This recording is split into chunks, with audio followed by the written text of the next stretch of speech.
True Murder. It's a rare insight into a killer's tortured mind.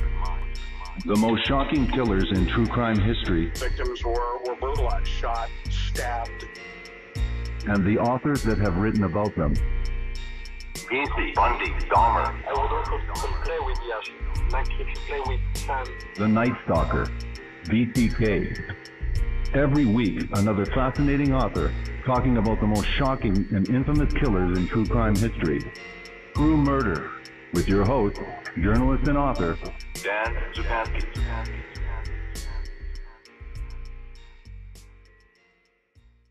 Good evening.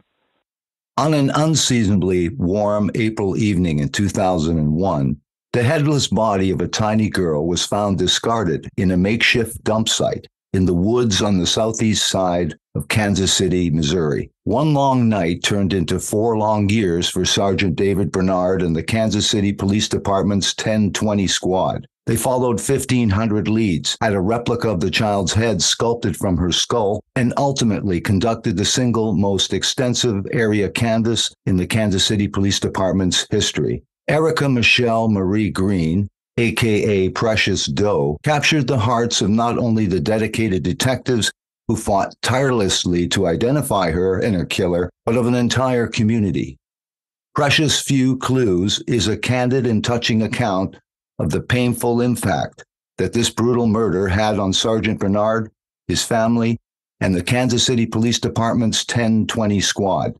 It chronicles the all too frequent story of child abuse, failed social services, a flawed court system, and battered women who sacrificed their own children to shield their abusive lovers, echoing the same preposterous explanations of, "But I love him." The book that we're featuring this evening is Precious Few Clues, the true crime investigation of Kansas City's Precious Doe murder, with my special guest, victim advocate and author, Marla Bernard. Welcome back to the program, and thank you very much for this interview, Marla Bernard. Thank you. I'm delighted to be here. Thank you so much, and congratulations on this extraordinary book. Thank you. You've been asked many times why you'd want to write a book about the untimely deaths of children and the grisly events that surrounded them. Tell us about that. I have always had a passion for writing, and I think that this case in particular was a story that needed telling, certainly a victim who needed a voice. I was a reserve sergeant for the Kansas City, Missouri Police Department and am married to the chief investigator on this case, Sergeant David Bernard. But for this particular case, I'm also a mother, and it was hard for me to wrap my head around how something like this could possibly happen when traditionally mothers and motherhood is represented by wanting to be the protector, the defender, the nurturer. And so I felt like the story needed to be investigated, rifled through to try and get to a resolution as to how this could occur. And in the process, so many things were revealed regarding child abuse and child murder cases. And I found it oddly fascinating. But again, I just felt that it was a story that needed to be told. Yes, and a story it is. You take us initially to April 28th, 2001, Kansas City, Missouri, and your Sergeant David Bernard is at the murder squad, or the 1020 squad as it's called. It's around 7:30 p.m. Tell us about the call that he receives and what happens after that. He received a call. He was actually at home in the evening trying to have a little downtime because Murder Squad in Kansas City was developed to be a day shift squad until a murder becomes a crime scene where it's possibly murder, where there is no immediate suspect. And then they go on for 24, 48, 72 hours nonstop. Right. So he's taking a little bit of a respite. The phone rings. He gets information that a body has been found in a wooded area at 59th and Kensington. It's a deceased female. They estimated her to be approximately 3 to 6 years old, and she had been decapitated, and there was no head at the scene. And from there, they respond to the crime scene, and it was a case that David initially thought once they got all of the information together, recovered the body, got it to the medical examiner, would be quickly solved because someone was missing a child. And ironically, that was not to be. What were the first steps in trying to identify who this child was? You say that the medical examiner conducted an autopsy. Tell us about this unique birthmark and the efforts for police to go to the public to try to identify this precious doe. This was the single largest area canvass that had ever been conducted by the Kansas City, Missouri Police Department at that time. Officers literally went door to door. They posted flyers. They had artist rendering of the child. They gave the media a picture of she had a unique birthmark on her shoulder. They gave a physical description as best they could. Again, once the head was recovered, they had an artist do a sketch as appropriately as they could to reveal what the child looked like. They engaged the Center for Missing Children. They got what they hoped would be a computer rendering of what the child might look like. That had to be redone multiple times, but they did. It was a lot of shoe leather, literally going nonstop, door to door, bringing cadets from the police academy to search inch by inch that area to try and get any information possible. Roadblocks, flyers. They tried to do as many unique things as possible initially. And again, they thought that surely someone would come forward saying they were missing a child, which was like pulling a thread. They found that nationally there were dozens of missing children that fit the description of this child who was named by an area activist as Precious Doe because she had no other name. And the lady that came up with that name said, this is a precious child. She's a Jane Doe and she belongs to this community. And we have to give her a name, an identity until we can find out who she truly is. To complicate things, the day after Precious Doe is found, there is April 29th, Pine Bluff police. They've been looking for somebody connected with the missing Renee Wilson, missing since March 2001. Tell us briefly what happens with this and the irresponsible media and its effect. There was a murder that occurred in Kansas City, unbeknownst to the 1020 squad. It was a missing girl. She had been murdered, placed in the trunk of a car, and the suspect in that case fled Kansas City and went to Pine Bluff, Arkansas, where he had some family. The Pine Bluff, Arkansas Police Department were able to get this man, try and get him into custody. He did kill himself at the scene, but they recovered a large knife, a hunting knife. And because of the fact that he had come from Kansas City, there was a deceased female who was of an appropriate age that could possibly have been the mother of our victim at 59th and Kensington, the child. They deduced that the reason no one had come forward in Kansas City was because the mother was dead. She was in the trunk. Here was this fishing knife, none of which was related at all. But this information was leaked to the media. And while they're trying to do the investigation and manage and contain what information they have to protect the integrity of the 59th and Kensington child murder, the media in Arkansas, with information provided by the Pine Bluff Police Department, is saying that they've solved the case. Wow. None of which, unfortunately, was accurate, but it was just another roadblock thrown in their path as they're trying to keep a lid on information. Because as you know, Dan, it's essential that the police department hold back significant pieces of information so that when they do get a suspect, they can determine whether or not they actually were involved and they're going down the right road. Now, you talk about the medical examiner's office and this autopsy. We didn't talk about the injuries that they saw, the old scars that they saw. Tell us about what they found and could deduce from this autopsy. What they determined was obviously the obvious decapitation. What they speculated the type of object that would have been used to do that was also determined that the little girl had a blood infection that we believe was from wounds that were starting to heal. They had found on her body that appeared to be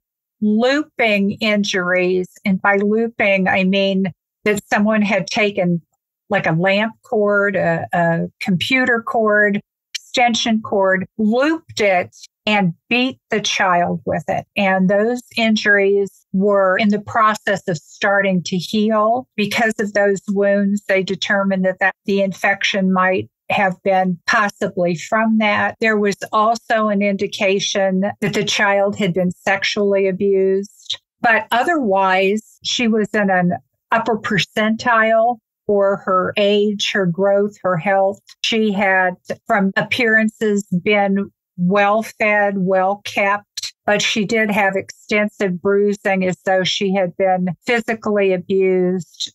There were some major contusions on her body that it was determined later were from her being violently kicked. When the head was recovered, it was determined that she had a brain injury. Again, that was from being kicked.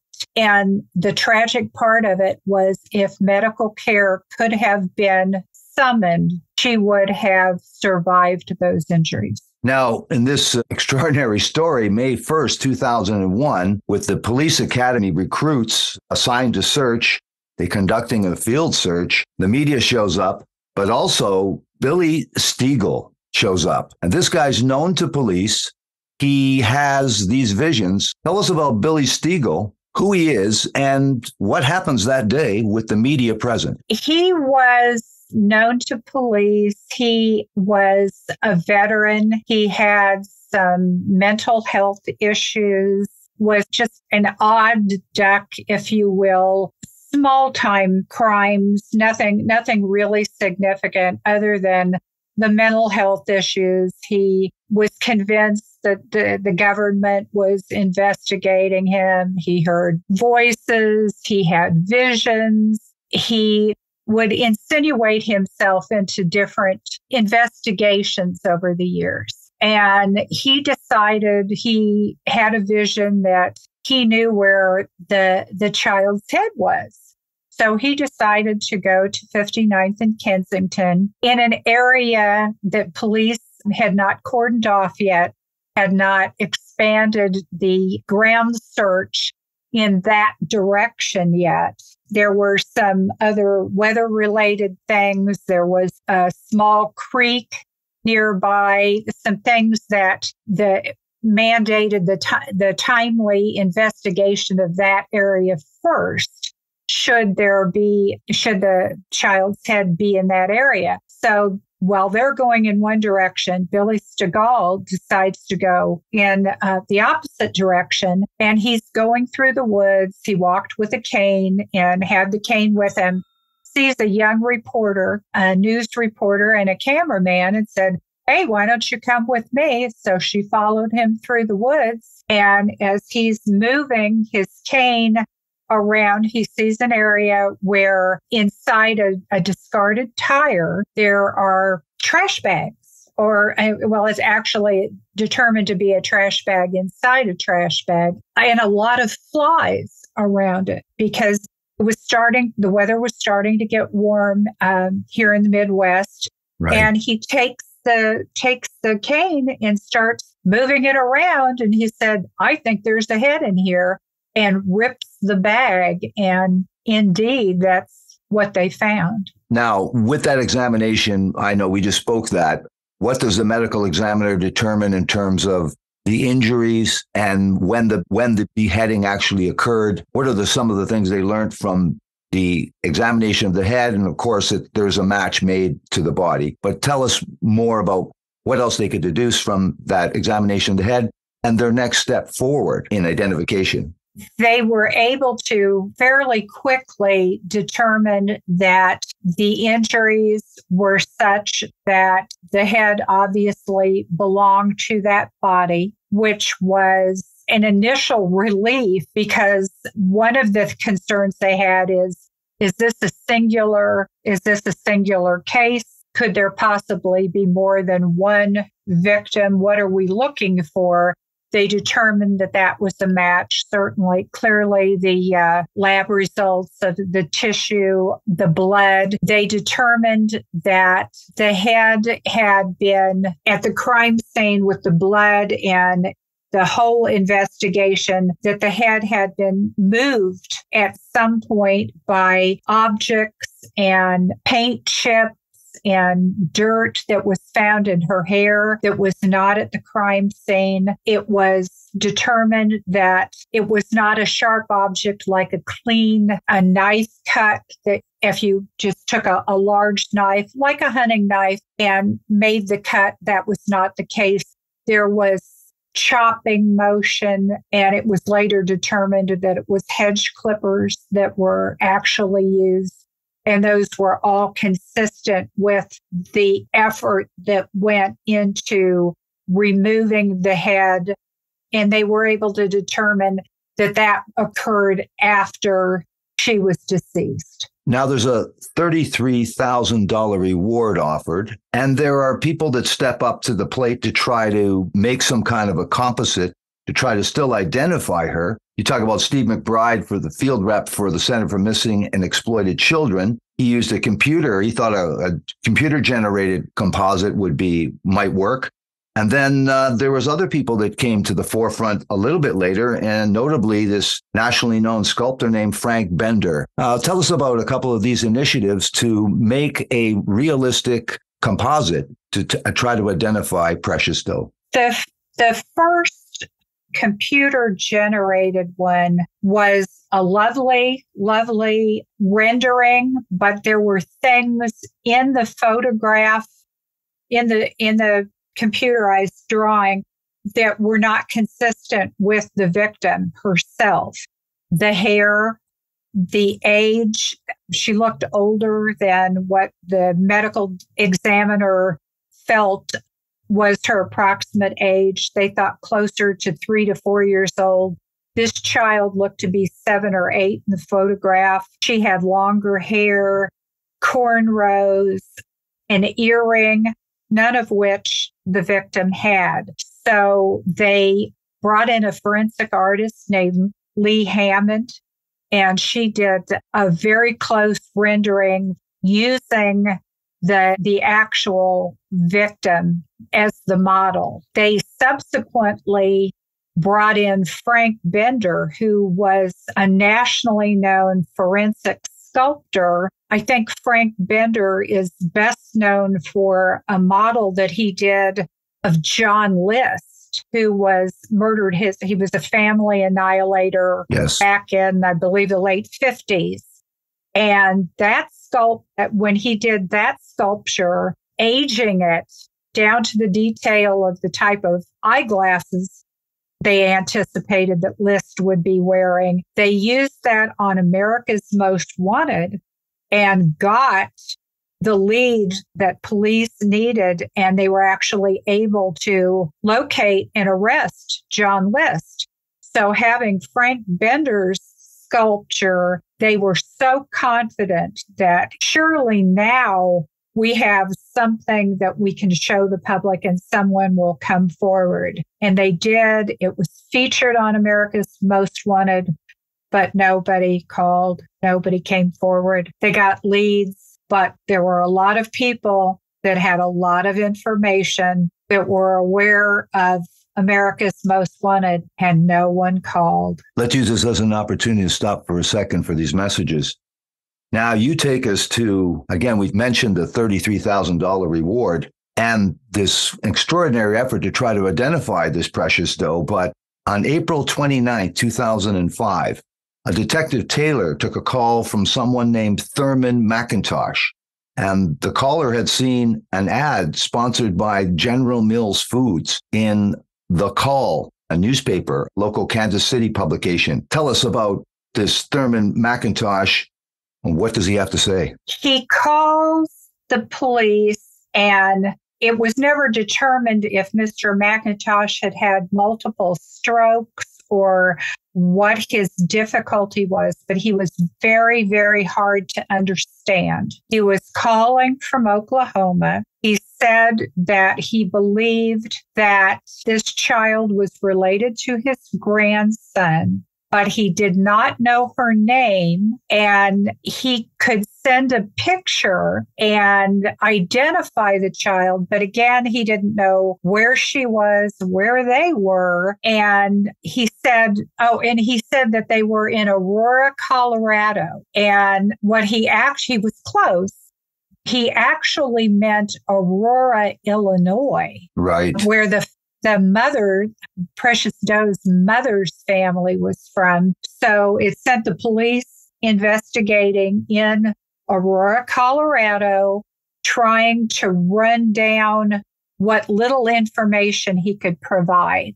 And he did call more than once. He called a second time.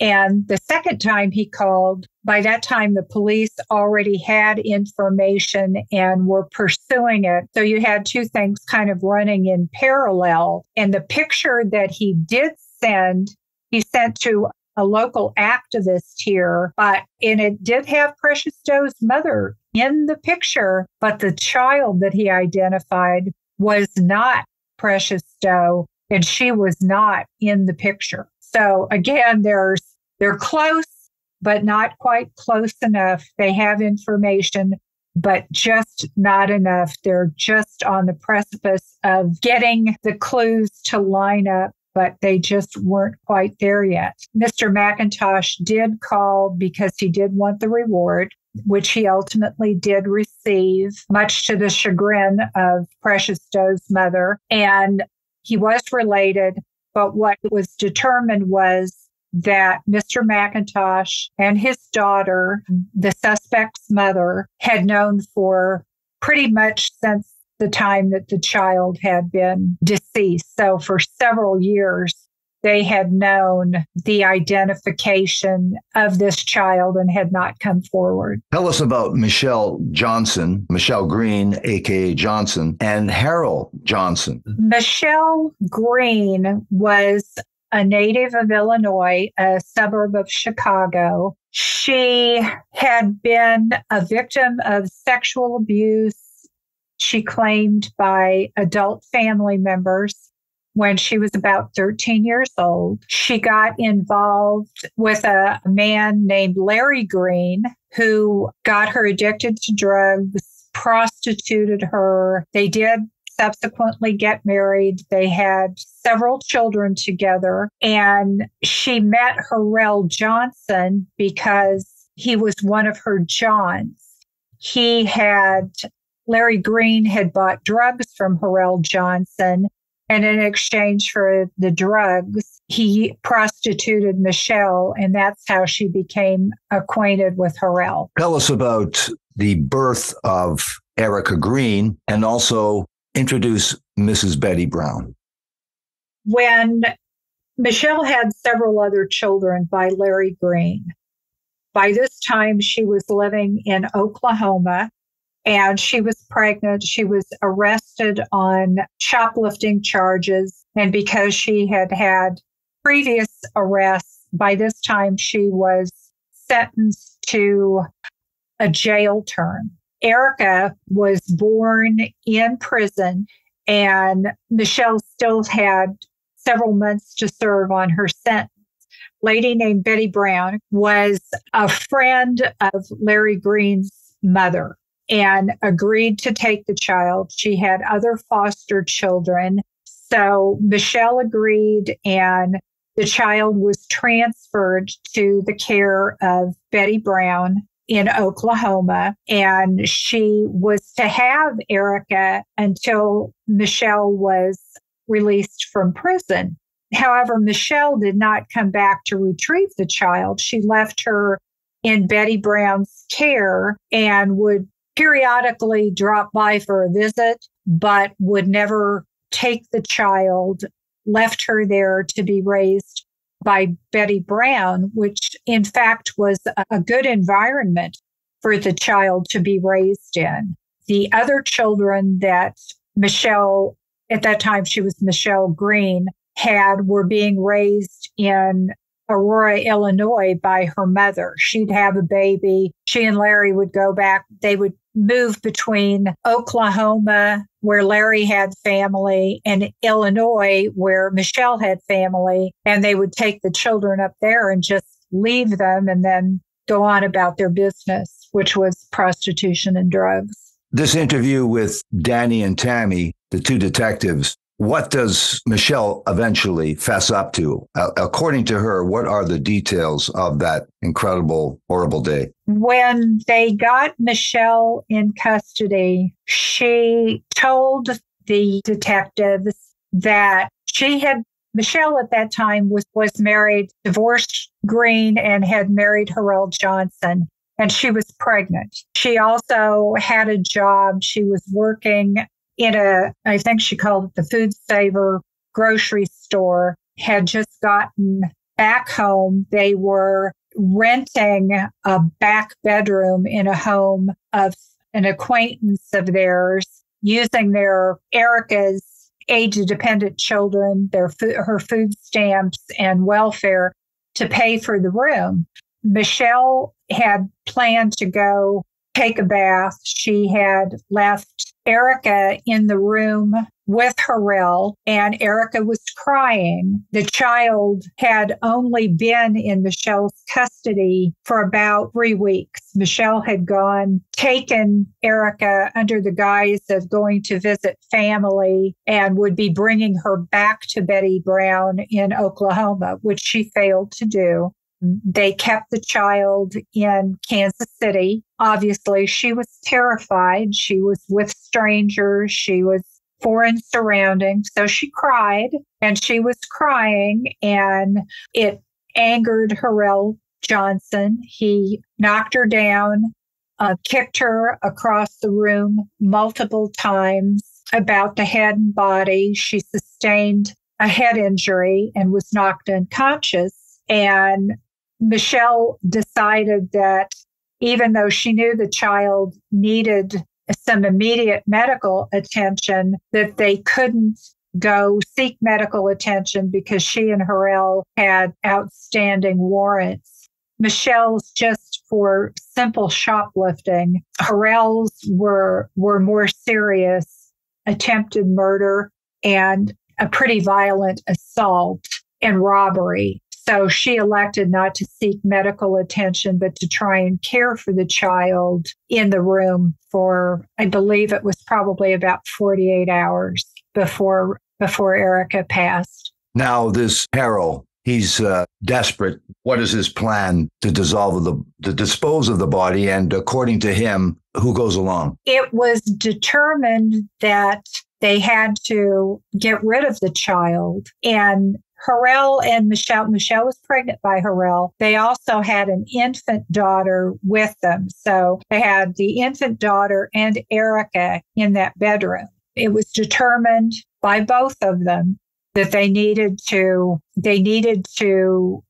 discard the body and come up with a story about where Erica would be. They climbed out the back bedroom window. Harrell went out the window first. Michelle passed the child to him. He located some hedge clippers in the yard, and they took the child into the woods to leave her there. Harrell decided that they would cut the child's head off so they would have that significant piece of identification discarded. Right. Originally, Michelle threw Erica's head in a dumpster that was in a church parking lot directly across the road from the wooded area where they discarded Erica's body. Then Michelle decided the next day was Sunday, people would be at church, perhaps someone would discover her. So she climbed into the dumpster, retrieved the child's head, put it in a trash bag that they found in the wooded area, which was kind of an informal dump site, if you will. And Harrell took the head, threw it, went in farther into the woods, threw it into the tire, and then they left the body on the path where she was ultimately discovered. And their story was because of the fact that people where they were staying, people in the family knew that she was a foster child of Betty Brown's. Their story was that they sent her back to live in Oklahoma. The people in Oklahoma were told that she was sent to live with family in Illinois. So they were able to manage that story for a significant portion of time without being questioned much about it. Their tale seemed reasonable to the people that knew the circumstances, such as they were. It's interesting. Michelle requests to be able to speak to Harrell before his interrogation. Sergeant Bernard says it's risky, but it might be worthwhile. You write about that interaction before they speak officially to Harrell in an interrogation. She did ask to speak with him because she had given the confession first. And it was risky because they could try and line up their stories, but it wasn't speaking before they gave a statement. Michelle had already given her statement, so they felt that it was a chance they were taking, that perhaps she might be able to reason with him. She went in, sat with him, and said, "You just need to tell what happened. I have told what happened." And she sat there, and I think one of the things that I found most troubling was that she sat there and combed his hair and Wow. braided it and was nurturing with this man who had murdered her daughter. She was complicit, but she was still protecting him over advocating for her daughter and advocating for herself, not saying I was abused, this happened, whatever, taking care of him and sitting closely with him. Their legs were touching. She was holding his hand, braiding his hair, preparing him to give his statement, which in fact he did, although he blamed decapitation and the discarding. He blamed Michelle. She blamed him for taking those steps in discarding the child. But he did take ownership of his abuse to the child, although he denied any other physical abuse to her, which was discounted by people who lived in the home and heard him beating the child, but never intervened. But they were able to say, yes, in fact, we believe he did it. He was in the room with the child, but no one ever tried to help her. He blamed this incident on PCP and other drugs, but then also tried to say that previous abuse was the Betty Brown and her family, and not certainly from him. And so that's kind of when he confesses, he's still throwing blame around. Her story was different in a couple regards in terms of blameworthiness. Tell us what those things he said, she said. He claimed that it was Michelle's idea to discard the body to, we have to hide her. We've got to get rid of her before somebody finds out. It was her idea to take the child into the woods. Michelle adamantly refuted that. She said, yes, indeed, she did hand the child to Harrell, but she never left the room.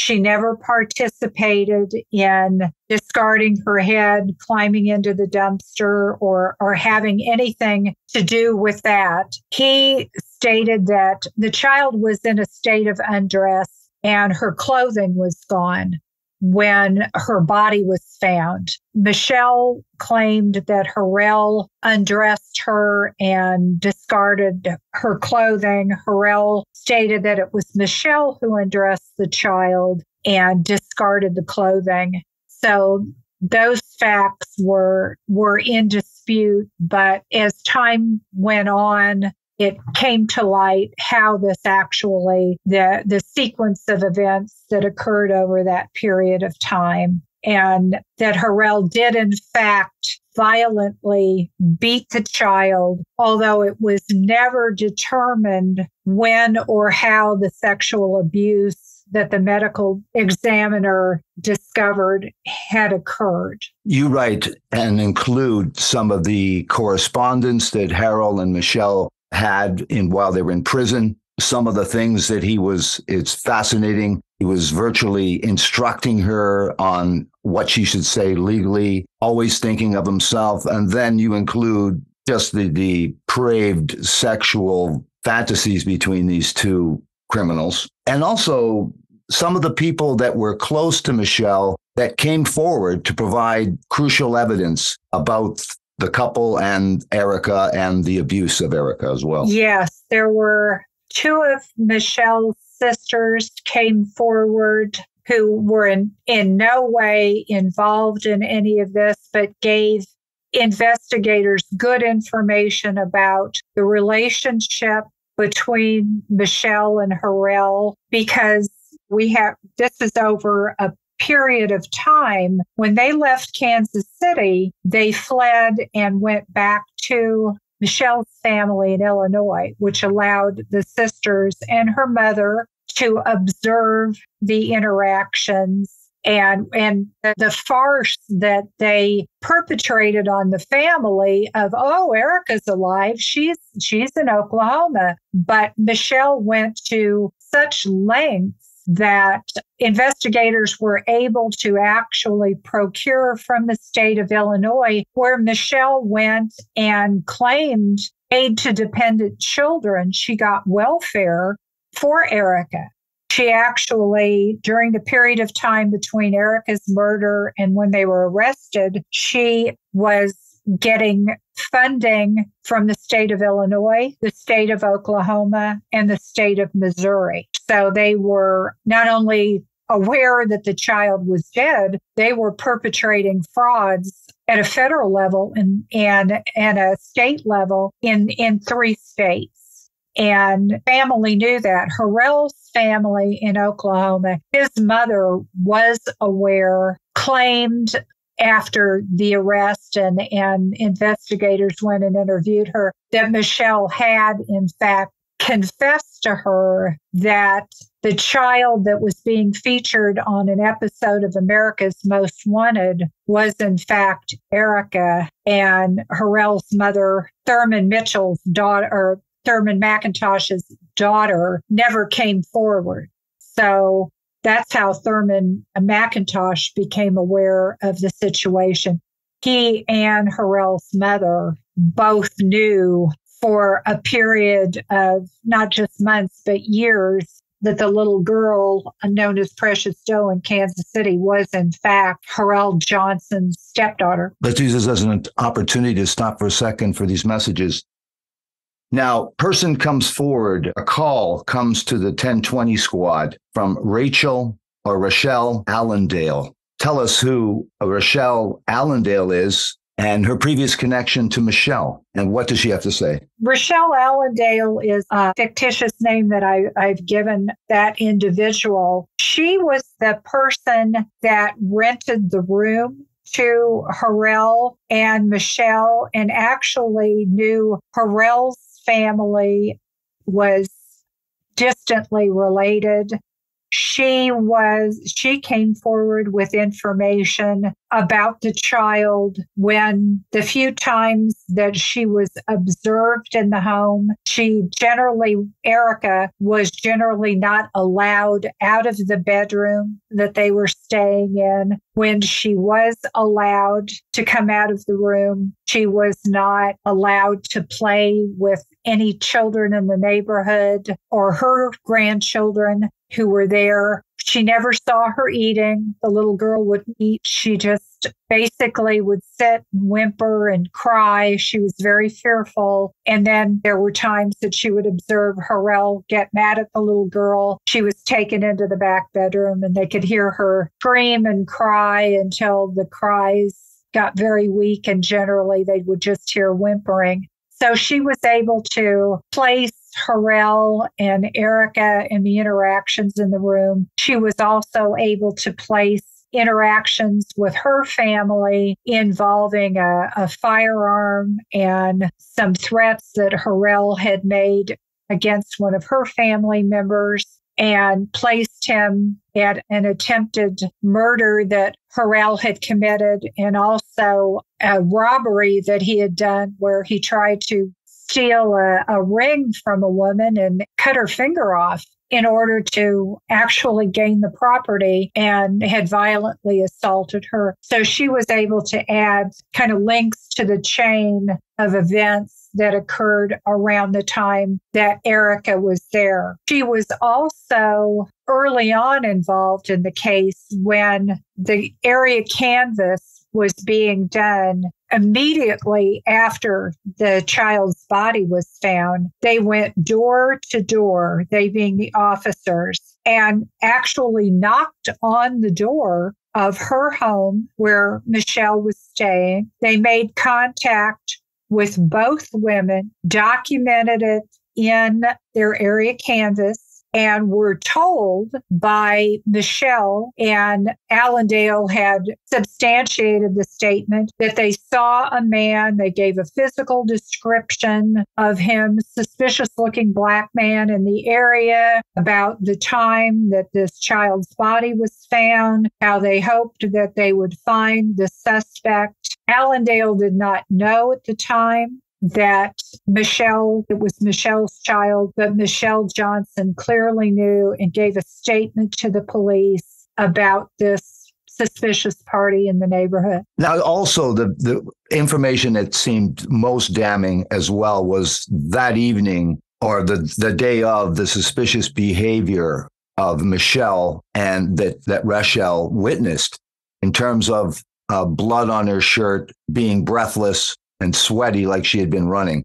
So obviously what she was intimating was that she had witnessed, after the fact, Michelle's participation in the disposing of her daughter, Erica. Yes. And again, she was told that Betty Brown in Oklahoma had retrieved the child. And it was not something that seemed reasonable to question, because for the first 3 years of her life, Erica had lived with Betty Brown, been raised by her, and was only supposed to be with Michelle for a period of a long weekend, a family reunion, as she claimed, in Kansas City, and the child would be returned to Betty Brown, none of which ever occurred. And Betty Brown, unfortunately, was told by Michelle that Erica was in Illinois with her mother and had no reason to question it. She was just heartbroken that this little girl that she had raised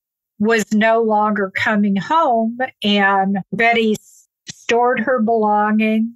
Officers, when they did go to Oklahoma and arrested Michelle and Harrell and continued their investigation, Betty Brown was able to provide Erica's clothing, her toys, her belongings, just as though she was going to return to her home and rightfully to where it was felt that she belonged. Let's get to the trial, which is foregone conclusion, but Michelle has a plea agreement in order to testify against Harrell.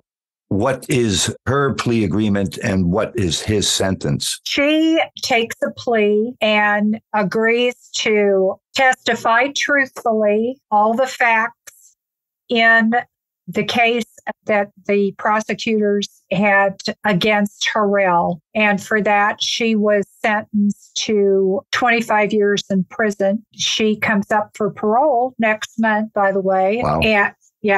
And Harrell receives a life sentence without possibility of parole for Erica's murder. Michelle was among the other charges, obviously, the severe abuse of the child and her death. Fraud charges were filed against her from multiple states.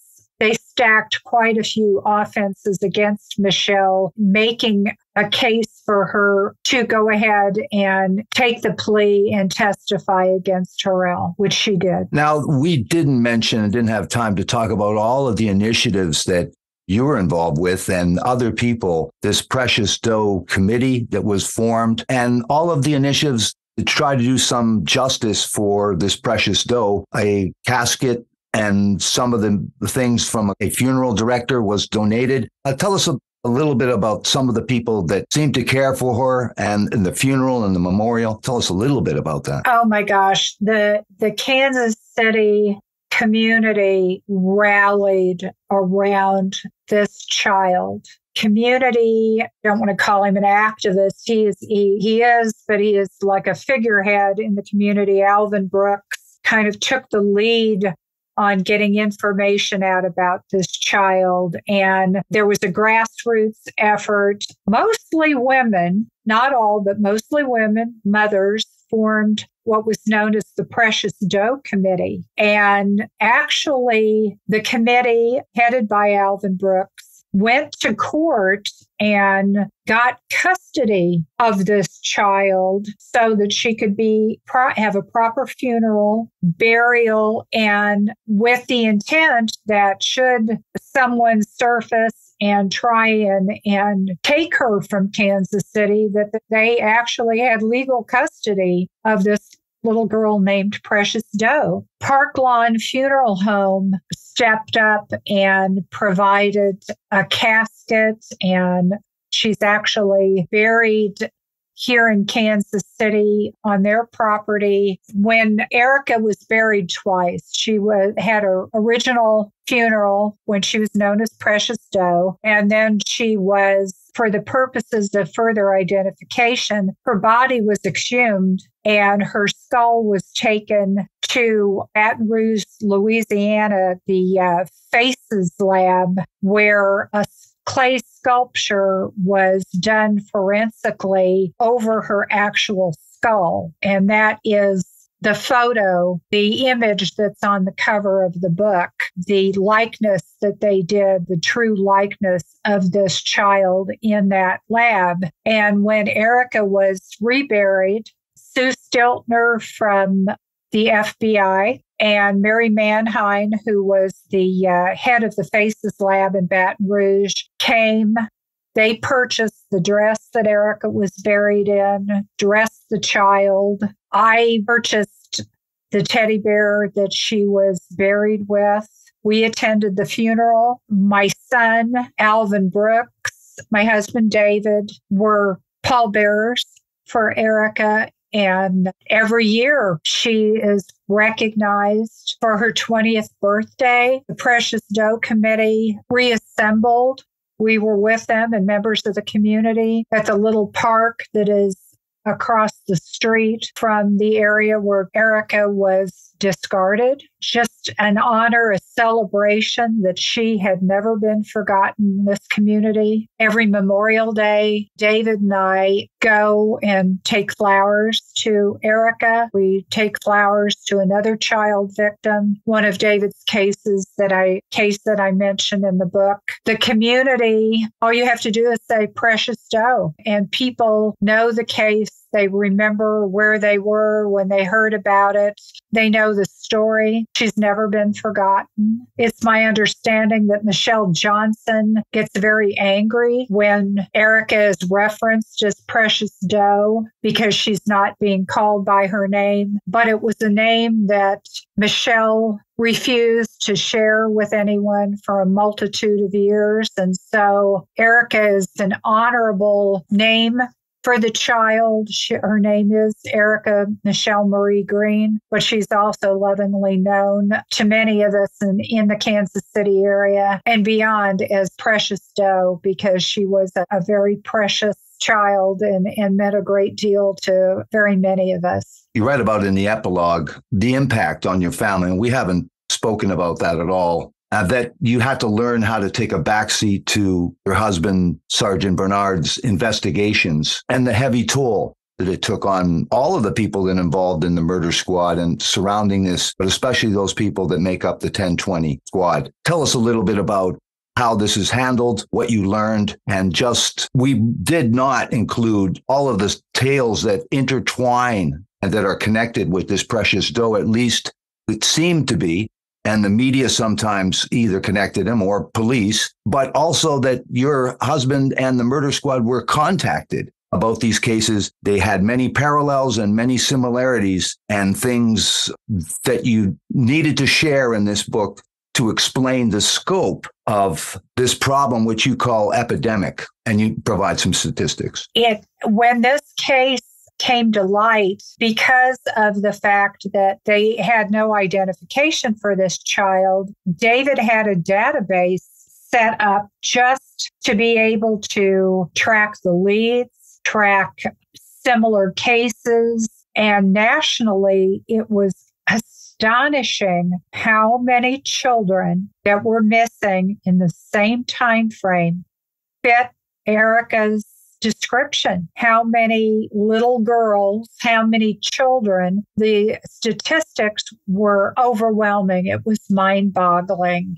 When you asked about the impact, it took a tremendous toll on all of these detectives because not only did they have this case, but they had a multitude of other cases over the years that they had to try and investigate at the same time. And prior to Erica's case, David we had attended a burial of a little girl who had been murdered here and identified, but her body was missing for a number of years. And he had just solved that case. And I thought, oh my God, another little girl, another case taking precedence. And he had a number of those cases over the years. And it was as though, I think I described it as these little girls clinging to his sport coat when he'd come in at night, these little invisible little angels hanging on him in desperation, find me, help me, solve my case. And you could see the weight of that tear him down. And it really had an impact on his health for many, many years. I was pretty candid. We separated over it. He was so preoccupied with this and the magnitude of this case and the others that he was managing. And I think that's about the time that I decided I can either fight this or I can get on board with it and say, okay, they're important to you. I'm trying to keep all the other balls in the air with our family, but I guess we need to invite these little souls into our home and embrace them and be a part of this investigation, a part of the advocacy for them. And that's what we did. For many years, my children would set a place at the Thanksgiving table for whichever child. At first, it was Angel Hart. Then it became Erica Green or Precious Doe. For many years, that little child that we were trying to give her a memory, give her some dignity. They say you will never die as long as someone remembers you, as long as someone says your name. And sorry, we get a little emotional here. We did that. We did that. And we survived and thrived and honor those children to this day, Dan. It takes a special breed of individual to go into law enforcement, yes, to go into the medical examiners, crime scene, prosecutors. They all have a portion of this, and they all do such an outstanding job. And we are so blessed to have those individuals. And certainly they all deserve our gratitude and acknowledgement for what they do for all of these children. And, unfortunately, there shouldn't be any, but as long as there are these cases, there are men and women willing to step up and bring them dignity and justice and give them a voice. You certainly honored them and Erica with this book, Precious Few Clues.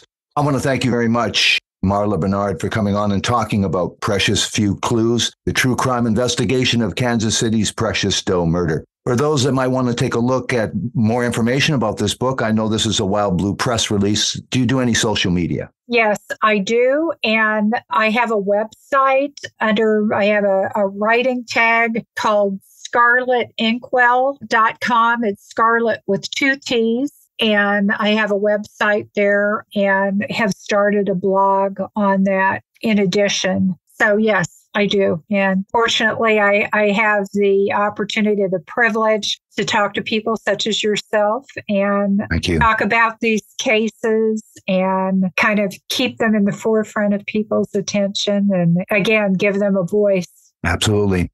Thank you so much, Marla Bernard. Precious Few Clues, the true crime investigation of Kansas City's Precious Doe murder. Thank you so much for this interview, and you have a good evening and good night. Oh, thank you, Dan. It's been a privilege. I appreciate it. Thank you so much.